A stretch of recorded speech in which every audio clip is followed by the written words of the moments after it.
আসসালামু আলাইকুম কলিজের ভাই বোনেরা, সবাই কেমন আছেন? আশা করি সবাই ভালো আছে।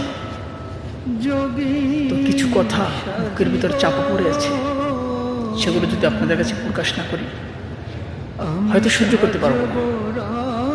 সে কথাগুলো হলো,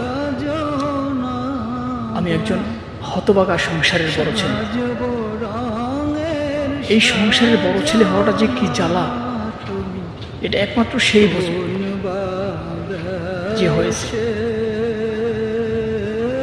বাবার পরেই সংসারের হাল ধরতে হয়, সংসারের দায়িত্ব নিতে হয় বড় ছেলেকে। তাদেরকে না দায়িত্ব বুঝিয়ে দিতে হয় না, পরিস্থিতি বুঝে তাদের সে নিজেই দায়িত্ববান হয়ে যায়। এই বড় ছেলেদের কোনো শখ আহ্লাদ বলতে কিছু থাকে না।